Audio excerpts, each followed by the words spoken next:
പ്രായമായി തുടങ്ങിയിരുന്നു. നടക്കുമ്പോൾ മതിലിലും ഭിത്തിയിലുമൊക്കെ പിടിച്ചു നടക്കും. തൽഫലമായി അച്ഛൻ തൊടുന്നിടത്തെല്ലാം ചുവരുകൾ നിറം മങ്ങുകയും ചുവരുകളിൽ അച്ഛൻ്റെ വിരലടയാളം പതിയുകയും ചെയ്തു. ഒരു ദിവസം അച്ഛന് തലവേദന വന്നു.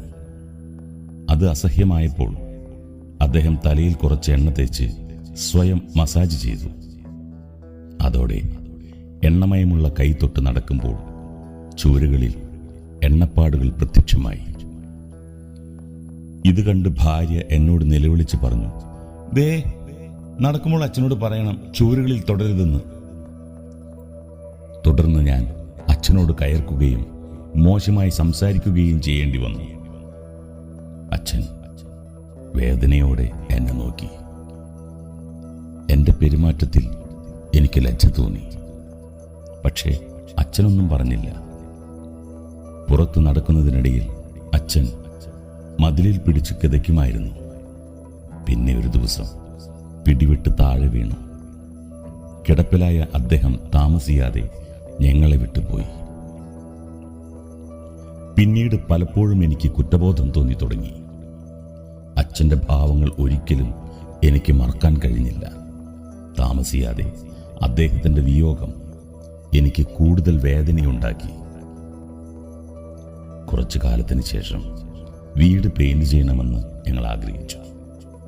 പെയിന്റ് ചെയ്യുന്നവർ വന്നപ്പോൾ മുത്തച്ഛനെ കൂടുതൽ സ്നേഹിച്ചിരുന്ന എൻ്റെ മകൻ അച്ഛൻ്റെ വിരലടയാളം വൃത്തിയാക്കാനും ആ ഭാഗങ്ങൾ മായ്ക്കാനും പെയിന്റ് ചെയ്യുന്നവരെ അനുവദിച്ചില്ല. പെയിന്റ് ജോലിക്കാർ വളരെ നല്ലവരും ഐഡിയയുള്ളവരുമായിരുന്നു. അച്ഛൻ്റെ വിരലടയാളങ്ങൾ നിലനിർത്തിക്കൊണ്ട് ഈ അടയാളങ്ങൾക്ക് ചുറ്റും മനോഹരമായ ഒരു വൃത്തം വരച്ച് തനതായ ഒരു ഡിസൈൻ അവർ സൃഷ്ടിച്ചു. പിന്നീട് അച്ഛൻ്റെ കൈമുദ്ര പതിഞ്ഞ ചുമരിലെ ആ ചിത്രകല ഞങ്ങളുടെ വീടിൻ്റെ ഹൈലൈറ്റായി മാറുകയും ചെയ്തു. ഞങ്ങളുടെ വീട് സന്ദർശിക്കുന്ന ഓരോ വ്യക്തിയും ഞങ്ങളുടെ അതുല്യമായ ആ രൂപകൽപ്പനയെ അഭിനന്ദിച്ചു.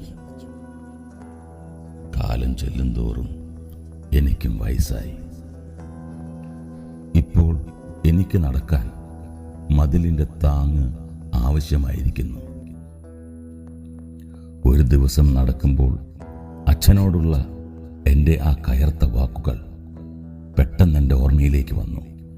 ഉടനെ മതിലിൽ പിടിക്കാതെ ഞാൻ നടക്കാൻ ശ്രമിച്ചു. എൻ്റെ മകൻ ഇത് കാണുന്നുണ്ടായിരുന്നു. അവൻ ഉടനെ എൻ്റെ അടുത്ത് വന്നു. അച്ഛാ, നടക്കുമ്പോൾ മതിലിൽ പിടിച്ച് നടക്ക് എന്നാവശ്യപ്പെട്ടു. ഞാൻ അവൻ്റെ കണ്ണുകളിലേക്ക് നോക്കി. ഒരു നിമിഷം നിശബ്ദമായി നിന്നു. കണ്ണുകൾ നീരണിയുന്നത് അവൻ കാണാതിരിക്കാൻ ഞാൻ താഴേക്ക് നോട്ടം മാറ്റി. മതിലിൻ്റെ താങ്ങില്ലാതെ ഞാൻ ലേശം നടന്നു നോക്കി. ഞാൻ വീഴുമോ എന്ന ശങ്ക എനിക്കുണ്ടായപ്പോൾ മകൻ്റെ കൈ എന്നെ ചേർത്ത് പിടിക്കുന്നത് എനിക്ക് എൻ്റെ പുറത്ത് അനുഭവപ്പെട്ടു. ഇതെല്ലാം കണ്ടു നിന്നിരുന്ന എൻ്റെ ചെറുമകൾ ഉടൻ തന്നെ മുന്നോട്ട് വന്നു.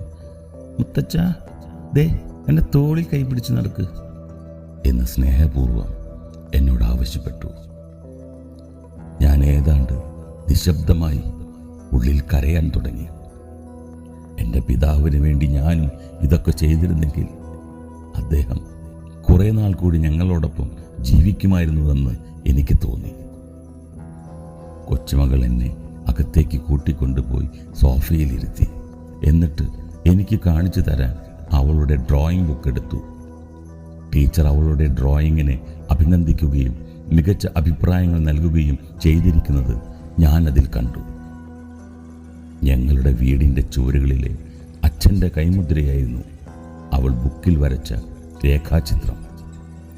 അതിന് കീഴെ അവളുടെ അടിക്കുറിപ്പ് ഇങ്ങനെ: എല്ലാ കുട്ടികളും മുതിർന്നവരെ ഒരേ രീതിയിൽ സ്നേഹിക്കട്ടെ. ഞാൻ തിരികെ എൻ്റെ മുറിയിൽ വന്ന് കരയാൻ തുടങ്ങി. ഇന്നില്ലാത്ത എൻ്റെ അച്ഛനോട് ഞാൻ ക്ഷമ ചോദിച്ചു.